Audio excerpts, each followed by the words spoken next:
विष्णु पुराण द्वितीय अंश छठवां अध्याय। भूर्भु आदि 7 ऊर्ध्वलोकों का वृतांत। श्री मैत्रेय जी बोले, ब्रह्मन, आपने मुझसे समस्त भूमंडल का वर्णन किया। हे मुने, अब मैं भूवर्लोक आदि समस्त लोकों के विषय में सुनना चाहता हूँ।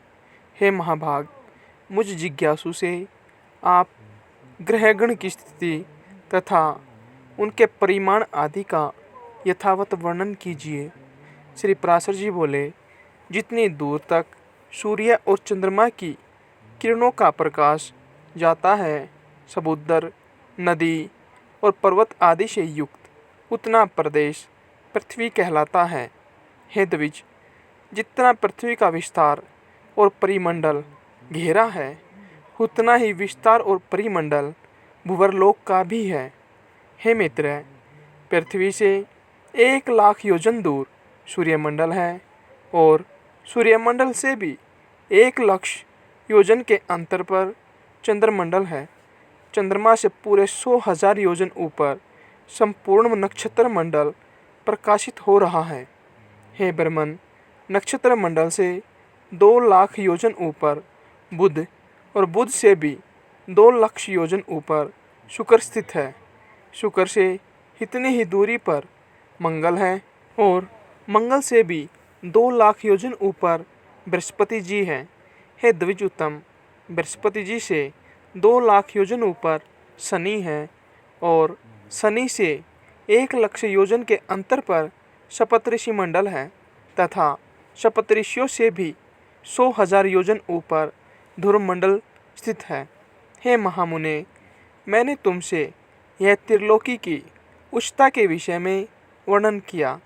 यह त्रिलोकी यज्ञफल की भोग भूमि है और यज्ञ अनुष्ठान की स्थिति इस भारतवर्ष में ही है।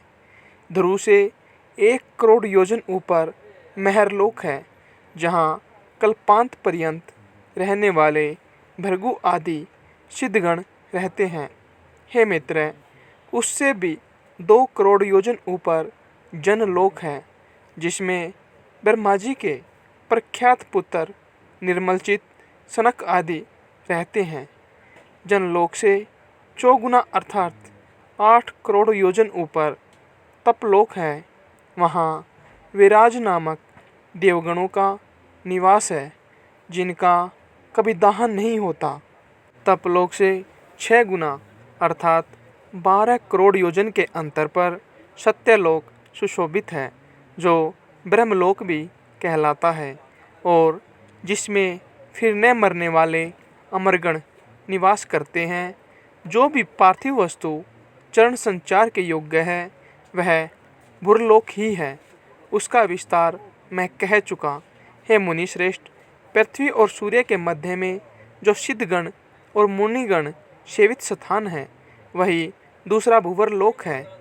सूर्य और ध्रुव के बीच में जो 14,00,000 योजन का अंतर है, उसी को लोक स्थिति का विचार करने वालों ने स्वर्लोक कहा है।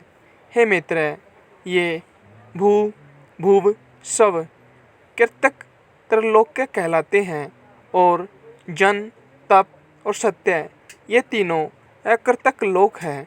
इन कृतक और अकृतक त्रिलोकियों के मध्य में महरलोक कहा जाता है, जो कल्पांत में केवल जन शून्य हो जाता है, अत्यंत नष्ट नहीं होता, इसलिए यह कृत अकृत कहलाता है। हे मित्र, इस प्रकार मैंने तुमसे ये 7 लोक और 7 ही पाताल कहे। इस ब्रह्मांड का बस इतना ही विस्तार है। यह ब्रह्मांड कपित है, कैथे के बीज के समान ऊपर नीचे सब और अंडकटाह से घिरा हुआ है। हे मित्र, यह अंड अपने से 10 गुने जल से आवृत है और वह जल का संपूर्ण आवरण अग्नि से घिरा हुआ है। अग्नि वायु से और वायु आकाश से परिवेष्टित है तथा आकाश भूतों के कारण तामस अहंकार और अहंकार महतत्व से घिरा हुआ है। हे मित्र, ये 7 उत्तरोत्तर एक दूसरे से 10 गुने हैं। मैं तत्व को भी प्रधान ने आवर्त कर रखा है। वह अनंत है तथा उसका न कभी अंत नाश होता है और न कोई संख्या ही है, क्योंकि हे मुने वह अनंत, असंख्य, अपरिमेय और संपूर्ण जगत का कारण है और वही प्रकृति है। उसमें ऐसे ऐसे हजारों, लाखों तथा सैकड़ों करोड़ों ब्रह्मांड हैं। जिस प्रकार काष्ठ में अग्नि और तिल में तेल रहता है, उसी प्रकार स्वप्रकाश चेतन आत्मा व्यापक पुरुष प्रधान में स्थित है। हे महाबुद्धे, ये संसर्गशील प्रधान और पुरुष भी समस्त भूतों की स्वरूप भूता विष्णु शक्ति से आवर्त है।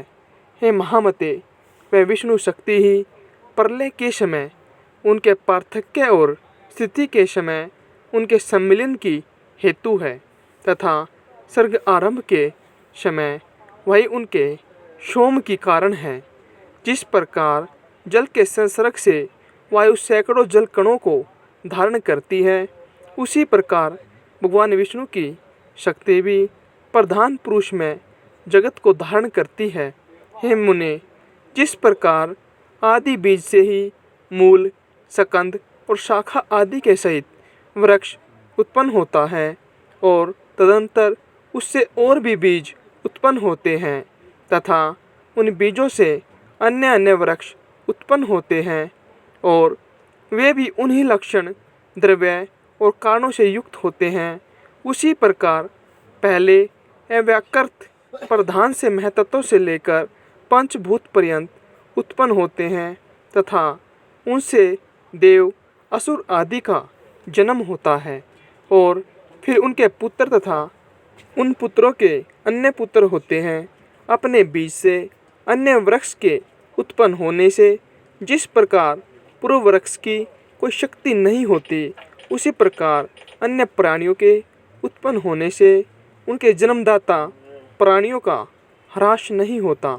जिस प्रकार आकाश और काल आदि सनिधि मात्र से ही वृक्ष के कारण होते हैं, उसी प्रकार भगवान श्री हरि भी बिना परिमाण के ही विश्व के कारण हैं।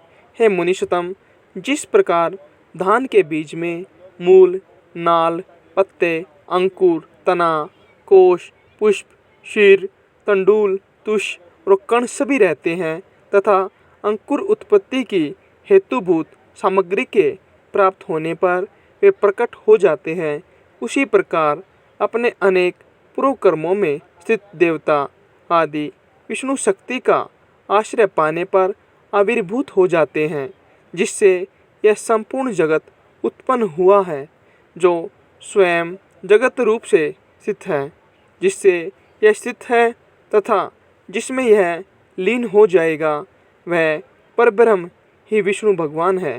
वह ब्रह्म ही उन विष्णु का परम धाम, पर स्वरूप है। वह पद सत और असत दोनों से विलक्षण है तथा उससे अभिन्न हुआ ही वह संपूर्ण चराचर जगत उससे उत्पन्न हुआ है। वही अव्यक्त मूल प्रकृति है, वही व्यक्त स्वरूप संसार है। उसी में यह संपूर्ण जगत लीन होता है तथा उसी के आश्रय स्थित है।